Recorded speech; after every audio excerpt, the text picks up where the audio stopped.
Sealdah DRM অফিসের সামনে দুটি ঠিকাদার সংস্থার কর্মীদের মধ্যে হাতাহাতি। বকেয়া আদায়ের জন্য ডেপুটেশন দিতে গেলে ঠিকাদার সংস্থার দুই গোষ্ঠীর মধ্যে গন্ডগোল বেঁধে যায়। পরিস্থিতি সামাল দিতে আসে রেল পুলিশ। ঠিকাদার সংস্থার দুই গোষ্ঠীর কর্মীদের এলাকা থেকে বের করে দেওয়া হয়।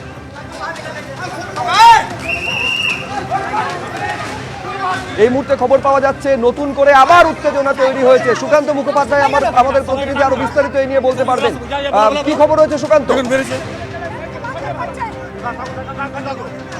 দেখো, কিছুক্ষণ আগে এখানে কিন্তু পরিস্থিতি ব্যাপক উত্তপ্ত হয়েছিল ঠিক ডিআরএম অফিসের সামনে, অর্থাৎ শিয়ালদা স্টেশনের পাশে যে প্রশাসনিক ভবন রয়েছে সেখানে একই ঠিকাদার সংস্থার অধীনে দুটি গোষ্ঠীর মধ্যে ব্যাপক গন্ডগোল হয়।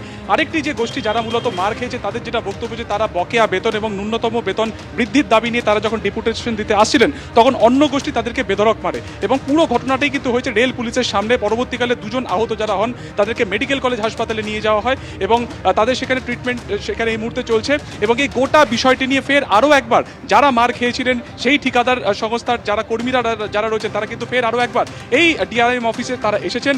49 নম্বর ওয়ার্ডের যিনি তৃণমূল কাউন্সিলর তিনিও এই মুহূর্তে এসেছেন এবং তিনি কিন্তু সরাসরি রেল কর্তৃপক্ষের সাথে কথা বলছেন। মোনালিসা বন্দ্যোপাধ্যায় তিনি কথা বলছেন এবং তার কিন্তু সরাসরি যে বক্তব্য যে কেন মারধর করা হলো, তারা তাদের বকেয়া বেতন নিতে এসেছিলেন, তারা তাদের ন্যূনতম বেতন বৃদ্ধির জন্য এসেছিলেন, সেই কথা বলার জন্য তারা যখন আসে কি করে ডিআরএম অফিসের ভেতরে রেল পুলিশের উপস্থিতিতে তাদেরকে মারধর করা হলো। ঠিক এই কারণে এই মুহূর্তে কিন্তু তারা এখানে সেই তৃণমূলের যিনি কাউন্সিলর তিনি কথা বলছেন ডিআরএম এবং অন্যান্য যারা কর্তৃপক্ষ রয়েছে তাদের সাথে। এবং এই মুহূর্তে নতুন করে কিন্তু যেটা বলা যায় যে নতুন করে উত্তেজনা সেটাও কিন্তু তৈরি হয়েছে একেবারে শিয়ালদা ডিআরএম অফিসের সামনে যে ব্যক্তিকে দেখা যাচ্ছে তাকেও কিন্তু বেধড়ক মারধর করা হয়। আমি একবার ডেকে নেবো। দাদা একটু শুনুন। আপনাকে বেধড়ক মারধর করা হয়েছিল, এখন কি কথা বলা? এখন দিদি পুরো ব্যাপারটা বলছেন ওনাদেরকে, রেলের যে পার্সোনালরা এসছেন তো ওনাকে বলা হচ্ছে আমরা ডিআরএম এর সাথে একবার শান্তিপূর্ণভাবে মিট করতে চাই এবং ডিআরএমকে সমস্তটা আমরা জানাতে চাই। যারা মারধর করেছিল তারা কি এখানকারই কর্মী না বহিরাগত? তারা কোম্পানির লোক ছিল কিছু 4-5 জন, আমরা নাম জানি, ননেশ সিং, মিন্টু সিং, তারপরে মানস দাস, মনোজিৎ দাস, এরা মারধর করে। সঞ্জয় প্রসাদ বলে আরেকজন ছিল, সেই সব থেকে বেশি মারধর করে। দাবি কি ছিল? আমাদের দাবি ছিল যে আমাদের মিনিমাম ওয়েজেস আমাদের চাই, আমাদের যে পুরো 26 দিন কাজ করে আমাদের 26 দিনের পিএফ চাই, 26 দিনের ইএসআই চাই এবং পুরো রেলের বা সেন্ট্রাল গভর্নমেন্টের যে নিয়ম আছে বোনাসের 8.33 আমাদের এইটুকুই চাই। একেবারে বকেয়া আদায়ের জন্য ডেপুটেশন দেওয়া এবং তাকে কেন্দ্র করে এই রকম একটা উত্তেজনার পরিস্থিতি যে এখনো বজায় রয়েছে। ধন্যবাদ সুকান্ত। ঢোলাহাটে বাজি বিস্ফোরণ কাণ্ডে মূল অভিযুক্ত ব্যবসায়ী চন্দ্রকান্ত বণিককে গ্রেফতার করেছে পুলিশ। সুরক্ষাকে শিকেই তুলে ঘরের মধ্যে মিলেছে বিপুল পরিমাণে বাজির সম্ভার। দক্ষিণ 24 পরগনা ঢোলাহাটে বিস্ফোরণ কাণ্ডে ব্যবসায়ীর পরিবার এবং প্রশাসন এই দুপক্ষেরই চরম গাফিলতি একেবারে সামনে চলে এসেছে। পুলিশ সূত্রে খবর পাওয়া যাচ্ছে যে বাসন্তী পুজোর জন্য প্রচুর বাজির বরাত পেয়েছিল বণিক পরিবার এবং সেই অর্ডার মতন বাজি তৈরির কাজও শেষ হয়েছিল। এও খবর পুলিশ সূত্রে পাওয়া যাচ্ছে যে বাড়ির 4টি ঘরের মধ্যে 3টিতেই হয়ে যাওয়া বাজি মজুত করা হয়েছিল, এমনকি তার মধ্যে প্রচুর শব্দবাজিও ছিল। আর বাড়ি থেকে কিছুটা দূরে রয়েছে 10 ফুট বাই 12 ফুটের কারখানা, সেইখানে জায়গা না কুলোনোই এই অর্ডারের বিপুল বাজি ঘরের ভেতরে মজুত করে রেখেছিল বণিক পরিবার, এমনটা খবর পাওয়া যাচ্ছে পুলিশ সূত্রে। আর এইখানেই উঠছে প্রশাসনের পুলিশের নজরদারি নিয়ে প্রশ্ন। নাকের ডগায় এই অবৈধ কারবার রমরমিয়ে চালিয়ে যাচ্ছিল চন্দ্রকান্ত বণিকরা, কিন্তু তারপরেও কোনো ব্যবস্থা পুলিশের তরফে নেওয়া হলো না কেন? কেন টনক নড়ল না পুলিশের?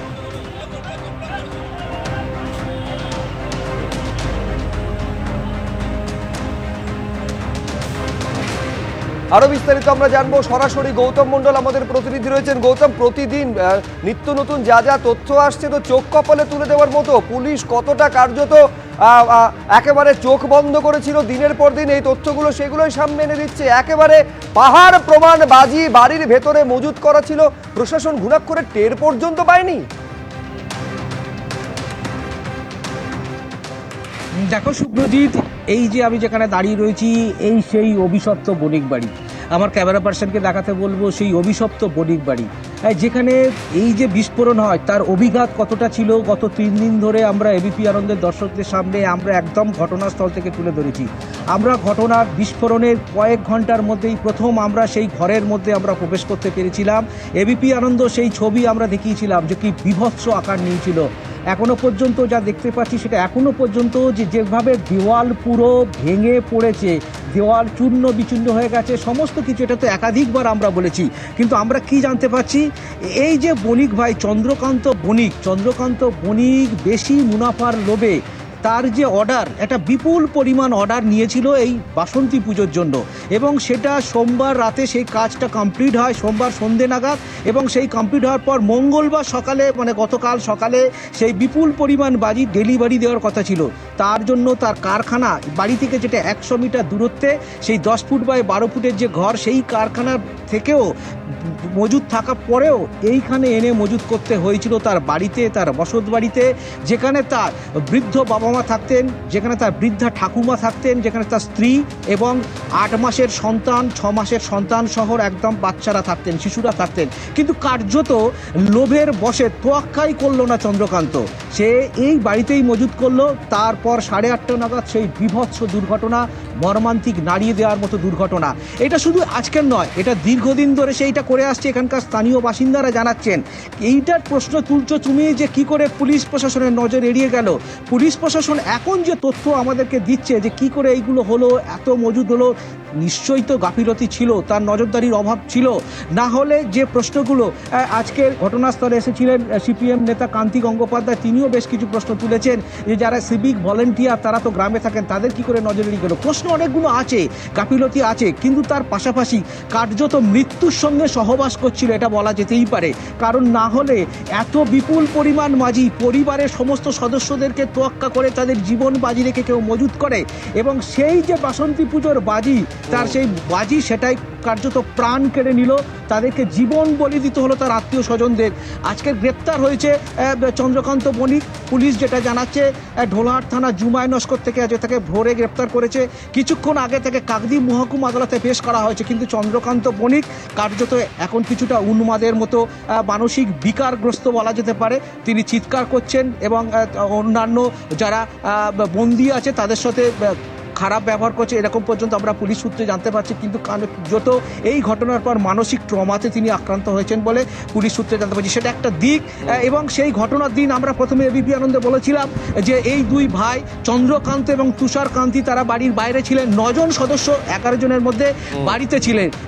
একমাত্র মেনকা বণিক, চন্দ্রকান্তের মা, তিনি বাইরে বেরিয়ে যেতে পেরেছিলেন কোনো ক্রমে। যখন এই ঘটনা ঘটলো তখন কোথায় ছিলেন তারা, বেশ কিছু দূরে না, 50 মিটার দূরে ছিলেন। এই বিভৎস আওয়াজ এবং বাজির আওয়াজ শুনে তারা যখন আবার এই ঘরের মধ্যে ঢোকার চেষ্টা করছিল, তার কাকা এবং প্রতিবেশীরা তাদেরকে আটকে দেয়। কারণ তখন এখানে পুরো আগুনের গ্রাসে পুরো বণিক বাড়ি যতুগৃহ হয়ে গেছে।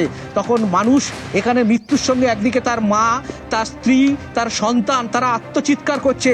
বাইরে চন্দ্রকান্ত, তুষার এবং অন্যান্য প্রতিবেশীরা চেষ্টা করছেন, আগুন নেভানোর চেষ্টা করছেন। পাশের পুকুর থেকে দমকল দিয়ে আগুন নেভানোর চেষ্টা করেছেন। এখান থেকে দমকল কেন্দ্র 60 থেকে 70 কিলোমিটার দূরে, 1 থেকে 1.5 ঘন্টা। কালকে দমকলের আধিকারিকের সঙ্গে আমরা কথা বলেছিলাম, তিনিও বলেছেন কার্যত আমরা যখন আসি আমাদের কিছু করার ছিল না। যে কজনের 8 জনকে উদ্ধার করা হয়েছিল তার মধ্যে 7 জনই কার্যত ঘটনাস্থলে মৃত্যু হয়, 1 জন পরে রাতে এসএসকেমে মৃত্যু হয়।